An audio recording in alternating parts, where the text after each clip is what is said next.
একটি ছোট্ট গ্রাম, পাশ দিয়ে বয়ে চলেছে নদী। লালটু নামের একটি দুষ্টু ছেলে ঘুরে বেড়ায়। হঠাৎ সে পায় একটি পুরনো কলস। এই কলসটা তো দেখতে একেবারে সিনেমার মতো। যদি এর মধ্যে কিছু জাদু থাকে।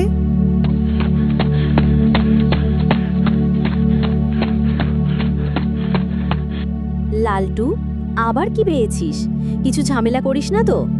ওরে বাবা, এর ভেতর থেকে তো জাল বেরোচ্ছে। মা, দেখো।